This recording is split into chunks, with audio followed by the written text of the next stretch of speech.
any reason you can give me to celebrate, I'm going to celebrate. That's just how I am. And so I kind of put that into steps with the mortgage. It's like, okay, every 10,000 or every 20,000 or whatever it is that works for you, we're going to celebrate that. When you're on a journey of paying off your mortgage, it can be a long journey. It's very easy to kind of get either distracted, life happens. And so the best way I think about that is just celebrate the small wins and try to keep going. How would you like to own your home outright? What would it feel like to never make a mortgage payment ever again? On our mortgage-free segment today, we're going to interview JJ Buckner from the popular YouTube channel of the same name. Recently, JJ and his wife Lindsay became mortgage-free. Today, we're going to learn how they accomplished this family financial goal and what they're doing with their money now. Welcome to the show, JJ. Hey, Andy, thanks for having me, man.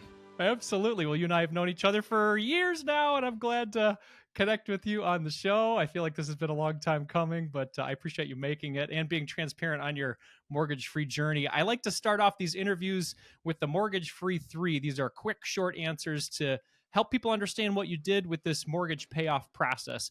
Let's talk the first question here. What was your starting mortgage principal balance on your first house? It was around 130,000. 130,000. Awesome. And then how long did it take you to pay off that 130,000? Around 2 years. The first year was kind of, we weren't sure if we are going to do it, but second year we put the gas pedal down and said, all right, let's do this thing. That is fast. 2 years for $130,000. That's awesome. And then what is that home value worth today? If I had to guess, it's probably around 225, 250, somewhere around there. 225. So that's awesome. So that is a $250,000 mortgage-free asset, and you guys paid that off in 2 years. That's an incredibly fast time frame. And let's talk about your motivation for wanting to do this in the first place. Why did you want to become mortgage-free? Freedom, man. I mean, like, so my wife, we've always kind of talked about what our lives would look like, you know, when we first got married and where things were going to go and what we wanted our lifestyle to look like. And we always said how amazing it would be to not owe anyone any money. And we can kind of justify what our lifestyle looks like accordingly to that. Because, you know, when you have permanent bills you have to make, there's things you got to hit before you can go have fun and do whatever you want. To where we kind of said, hey, if we had this mortgage paid off and we were debt free everywhere else, we're like, we could literally do whatever we want. Like, you still got groceries and stuff that you got to pay for, but the freedom was the ultimate goal for us, was to have that true flexibility of, you know, if we wanted to quit jobs and go try something else or job change or whatever it is, that was the leading cause for that. I love that, man. Yeah. I mean, there are other bills and other expenses, like you said, but that is typically the largest bill, the largest expense that we'll have in our budget for a long time. And then when you started this process, you said, you and Lindsay talked about it. Was Lindsay down from the beginning as saying, hey, let's do this, let's get aggressive together? Or did that take some marital negotiation? We both had pretty much the same goal, but I think the real big factor for us was, so like you said, I have a YouTube channel. And at the time when we purchased this house, I was still working a full-time job. I was in construction at the time. And as YouTube started kind of growing on me, I was starting to see like, oh my gosh, this is something that could really be something here. And of course my wife, Lindsay, saw it too. So I kind of told her, I was like, hey, listen, like, just because I don't know what the future would hold, if I would ever quit my job to take this YouTube stuff full time, I was like, how would it be for us to kind of say, hey, let's jump ship here? Because my wife wasn't working at the time. So I was, you know, the only one bringing in income. I was like, let's see, like, let's have this mortgage paid off. And that's going to be like our safety net to say, yeah, now we can officially jump ship and say, hey, we don't have any bills to worry about. So why would we not take that extra, you know, that bigger risk of quitting my full-time job to take on me talking to a camera and posting it, you know, on the internet full time. But like we're doing now. I know.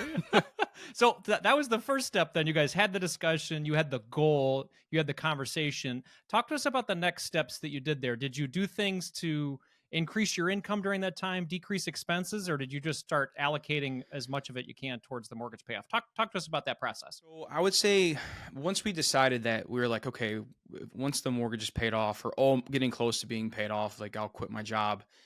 That really like amped things up for me. Cause I didn't necessarily like hate my job, but it wasn't the most exciting. And like the thought process of doing YouTube full time was, you know, obviously pretty incredible. I never thought I'd be able to do something like that.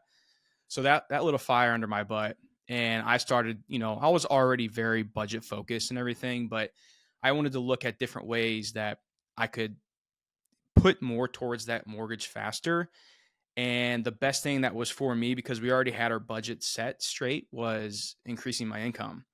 And during this time frame, as I was saying, like YouTube was kind of taking off for me. Like I had a little bit extra income coming in from the YouTube side of things. So I literally took my entire YouTube income and was just applying it towards a mortgage. And I told Lindsay, I was like, listen, babe, like I said, I don't know how long this YouTube stuff will last, but if it dries up tomorrow, at least we get a paid off house from it, you know? That's So incredible. Yeah. yeah, So you had your full time job, and then the YouTube at the time was your side hustle. You took correct. essentially all of the side hustle money and just threw it at the mortgage. Correct. That's incredible. That's incredible. Yeah. So that ended up being your not only your obviously at the beginning probably hobby, then side hustle, Yes, then now it's become your full time job. Is that correct? that's correct. Wow. That is incredible. I love that. And now, anything else on the other side where you like, okay, we got to buckle down. Let's spend less. Let's make this happen. What other tactics besides increasing the income, or was increasing the income the thing?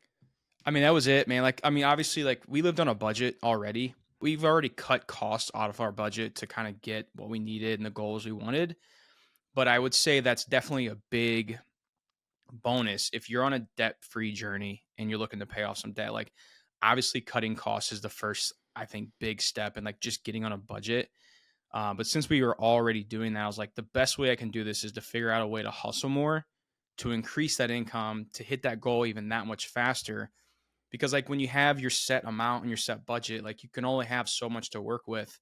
But once I was working more time on the side hustle and I saw that kind of bring in the extra income as well, it was pretty exciting sometimes when you get like a big month of a side hustle and you're like, all right, all this is going to, this is entirely going to the mortgage and that's it. Like I could have inflated my lifestyle. I could have bought a new car, done all this, but I was like, I want to get this mortgage gone so I can sleep better at night, knowing if I do quit my job and, something happens or the YouTube stuff doesn't work out, then I'm going to be okay.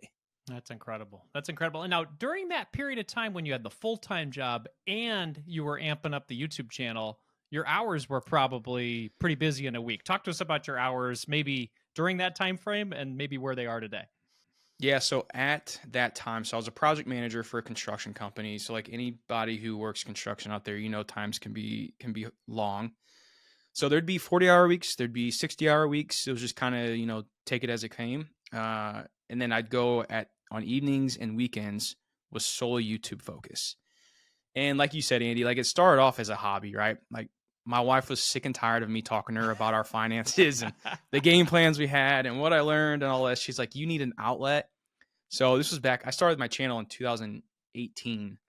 And so like, I had no idea what I was doing. I was threw a camera up there. I was like, all right, let's do this. Well, that's kind of spiraled into like seeing, okay, this is a real thing. You can make some legit money here. And from that, the nights and weekends were all dedicated to YouTube. My wife was actually pregnant with my daughter at the time. And there was nights where like she would text me and she'd like, hey, I need you to break. Like I need some help down here. So like there was some times where like it was a struggle. But looking back now, like we both say it all the time, like we're so blessed to have this opportunity that, God gave us to be able to do this YouTube stuff. Like it's incredible, man. I love that. I love that. So you guys did this in a compact way in about 2 years, taking all of the extra from the YouTube channel, your side hustle, and throwing it at the mortgage. How did you guys celebrate? What changed after you paid it off? Talk to us about that. So we actually did celebrate. I kind of splurged a little bit because all that money I wasn't seeing any of it. It was just going towards a mortgage. So once that was gone, we took the family out to Hawaii. Nice. So my wife and I actually lived out in Hawaii for about a year. She did some travel nursing out there. So we wanted to take the kids and kind of show them like some of the places we like to go to and what we did. And so I flew them first class out there too. I was like, we're going in style, I haven't spent any of this money. I'm going to spend some now. So we did first class, flew out to Hawaii we actually stayed there for a month. That was actually 5 weeks. and we met some friends out there from when we lived, so we got to hook up on like a place to stay and whatnot. So that was what we did to celebrate. Now you've had a chance to celebrate. Now it's life planning time. You and Lindsay get together and say, "Hey, we did this." What did you guys do to change your life at that point? So from there on out, we knew we had this home paid for, and we were like, all right, well, what's next? So obviously it was focusing more on investing. So we were investing during the time that we were paying off our mortgage because that was part of the initial budget that I was talking about. We had all those categories check marked off. So once the mortgage was paid off, it was like, okay, now what do we want to do? So we have this free time. We have this kind of time freed up. Well, fast forward a few years, we actually decided that Lindsay, she went back to work, and we did some traveling with her, travel nursing with the kids as a family. So we went to Florida, Maine, and Arizona, all within 1 year. The house that was paid off at that time, we kept it as kind of like a home base. So we'd go back for a month, figure out where we were going to go, and then we'd go somewhere else. So that was a freeing experience too, because like we're doing this traveling. I'm, kind of filming on the go, and she's doing the nursing stuff. And we knew we had this home to go back to that was kind of just there. Like her dad or somebody would go check on it every now and then because we were doing 3 month stints. But that, again, that flexibility of kind of getting up and doing that and being like, all right, let's go to this next spot. So that was kind of what we did next. That's incredible. So yeah, I mean, the flexibility. It sounds like that both you and Lindsay created within your careers allowed you to be, I guess, sort of location agnostic and say, "Hey, I'm going to travel nurse in this location. I'm going to YouTube wherever I am doing what I'm doing." That sort of flexibility was probably very key in your growth. Now, after that, I understand that this house that you guys had, it was in Florida or Missouri? I'm sorry. This one was the one we paid off was in Missouri. It was in Missouri. Okay, Yep. got it. Now, after that, you guys made some other changes to your life. Talk to us about the next home. Yeah. So we were in Arizona at the time, near Phoenix, and we were talking about like what our life was going to look like after this because we homeschooled my son we did this traveling thing when he was in kindergarten. So we homeschooled him for kindergarten, but we knew we wanted to plant roots somewhere. Like we wanted him to start school, making friends, doing all that stuff.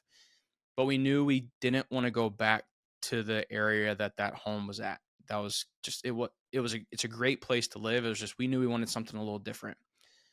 So we started thinking, we're like, okay, well, if we go back to Missouri, where would we go? We weren't really sure where we wanted to be yet, but we knew when we were in Florida for that travel nursing stint, we fell in love with it. Made some great friends. We were in St. John's, for anyone who's familiar. It's like right in between Jacksonville and St. Augustine. Love that area. Met some amazing people out there, and we're like, it just kind of felt like it was tugging at our heartstrings. So we made the move. We sold our house in Missouri that was completely paid off, and we went to Florida to rent. And this was 2022, 2023 time. So rent's, a little pricey in Florida. Stuff's starting to go. It's been going up. And everyone's kind of like, what are you doing? But we felt like we wanted to go out to Florida. We tried it out. Well, after a little over a year of being out there, family was coming and going, and we were flying to see family. And family is like the number one most important thing to us. Now, although we love Florida, especially in the wintertime right now in Missouri, we're missing that 75-degree weather. We knew we wanted to get back closer to family. And so we decided, now we were in Florida, we decided that we wanted to move back to Missouri. But now we live in a different area in Missouri, which is like near like Branson, Table Rock Lake area. Awesome. So did you guys decide to rent when you came back to Missouri, or did you buy another home? We ended up buying a home. And then during this time with, budgeting and planning ahead, and knew we were going to be buying a new house and where prices were at. Also, obviously, interest rates was a big role in kind of what we were thinking about doing. And we ended up paying cash for the house we're in now, which was Nice. it was pretty cool, man. It was awesome. That's So great. So you're mortgage free in this new house too. correct. Yes. I Yep. love it, man. That's so cool. Thank you. So you wanted to have that continual feeling of I see a theme there. Even when you moved to Florida, there was no mortgage because you guys were renting, and then when you came back to Missouri, you're like, yeah, no mortgage. We want to keep that going. That's very cool. Well, let's talk about you mentioned your daughter. Let's talk about kids a little bit. Okay. They've seen you guys throughout this process, planning your lives, intentionally living your values, becoming mortgage free. Do you think this is something that your kids will carry on as they get older? I mean, I hope so. Like as a parent, you plant seeds into your kids and you hope that they like kind of understand what's going on. And I mean, my wife and I, we are very open with our kids. I mean, when I'm in here, doing P&L sheets, my son's on my lap and I'm kind of showing them like where our money comes from. And then they have their own investing accounts where I show them when I'm putting money into their accounts. So like we very much expose them. I have a 7-year-old boy, Mason, and I have a 4-year-old daughter, Millie. And we just got back from a trip in Aruba. And during that trip, we kind of told them like, listen, guys, the reason mom and dad are able to do this stuff is because we've made the right decisions during most of our adult lives. And we make that very clear that like, I get to have breakfast every single morning with my kids. And every time, not every time, but like, sometimes I'm like, guys, listen, like this isn't always the norm. Like this is because we chose to live our life a certain way. You know, like for example, I'm still driving my wife's car she got when she graduated high school, and we're 33 and 34 years old. That's my daily driver is the 2009 Pontiac G6.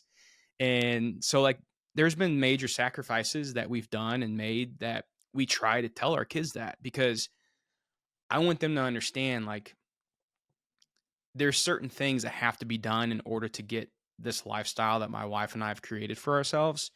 And there's a lot of sacrifices that have to be made as well.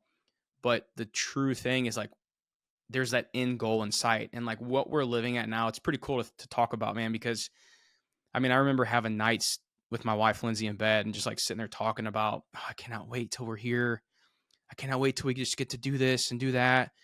And, we're, we're kind of there. Like we can always have improvement, obviously, but like we're at this spot in our life where we're like, I'm so thankful that I found this community. I mean, I remember listening to your podcast years ago, man. It's been such a life-changing experience to be able to say that I found this community. I've learned what I've learned. I put it, to actual work, and it's working for us. Absolutely, man. It's pretty cool. Well, you're sharing an inspiring story, man, honestly, and you're showing people how to do it. I have a question. There was a point at which you were doing both the full-time work and the side hustle. That sounds like a long week. You were doing this on nights, weekends, things like that. What does your work life look like now in comparison to what it was? So with YouTube, it's probably only around 6 to 8 hours a week that I spend on it. And actually during that time in Florida, I started a software company. Actually, this was before Florida. I sold the software company while we were living in Florida, and I took some time off from YouTube. And I found out real quick that I do not like not working. Yeah, I'll be honest with you, man. Like I used to think like I couldn't wait to get to that day where I could just hang up my hat and just not work at all. I'll probably never do that again. I mean, again, some people out there may be different, but for me, I had 8 months of kind of just not doing much. So I picked up running because I didn't know what else to do, and I knew I needed to get back to work just to keep my mind where it was at in a good spot. So I started up YouTube again on the same channel, and it takes about 6 to 8 hours of week, and then I actually also, funny enough, I am now a mortgage broker. I love it. So it's what's awesome about that is I get to help families truly identify like if they're in the right spot, and I get to help them in that mortgage buying process. And I think I probably take a little bit of a different role than most lenders because I get to truly talk about personal finance, their budget, look into what they can do. And it's a pretty cool thing to be able to help families do something like that, buy one of the biggest things they're ever going to buy in their life, which is I their love home. that, man. That's so cool. That is so cool. So you found that 0 hours working is not for you, but maybe more on this like part-time kind of work life. I love that, man. That fits well for me. I've even interviewed some researchers that this is a good practice for us, even in retirement, even in our 60s, 70s, 80s, our classic retirement, having something that we can do that makes us feel joyful, that gives us purpose, that feels like we're serving others. And it sounds like you are massively doing that, both on your YouTube channel as well as now as a mortgage broker. Congratulations on that. Now, if Thank you. somebody's listening right now and they're really inspired about what you've done to become free and clear of your mortgage, what is one small step that they should take following this interview? I think if you celebrate the small wins, that keeps you motivated. Because, like, I mean, you can budget and you can cut expenses and do all that stuff, but it's very easy to kind of let off the gas pedal, you know? So, like, if there's a reason for you to keep going, and maybe every milestone is, hey, every time we pay off $10,000 in principal, we're going to go out and celebrate with a nice steak dinner or something that you or you and the spouse like to do. Like, let that be a motivation. Because my wife and I did that. Anytime we had a goal set, I'm a big, like, any reason you can give me to celebrate, I'm going to celebrate. That's just how I am. And so I kind of put that into steps with the mortgage. It's like, okay, every 10,000 or every 20,000 or whatever it is that works for you, we're going to celebrate that. And then you get the little check boxes or like the, color in the squares every time you pay off the, a certain amount. Let that keep your motivation alive, because when you're on a journey of paying off your mortgage, it can be a long journey. It's very easy to kind of get either distracted, life happens. And so the best way I think about that is just celebrate the small wins and try to keep going. I love that, man. That is excellent advice. And I know you're giving a lot of this on your YouTube channel. Tell people where they can connect with you and learn more from JJ. Yeah, over at YouTube, if you just search JJ Buckner, I'll show up. Awesome, man. Yes, and subscribe, and you will probably be one of, I think, almost 200,000 that are subscribing now. We're getting close. We're getting Awesome, close man. now. Well, by the time this comes out, everybody better go hit that red subscribe button and make it happen for JJ. Thanks, JJ, man. thank you so much for your time today, and congratulations on your mortgage freedom. Appreciate it, Andy. Thanks for having me. Want to see how extra principal payments can make you mortgage free faster? Well, check out our free mortgage payoff calculator on our website at marriagekidsandmoney.com. You can access it using the links below and insert a little bit of information, hit the calculate button, and see how close you are to mortgage freedom.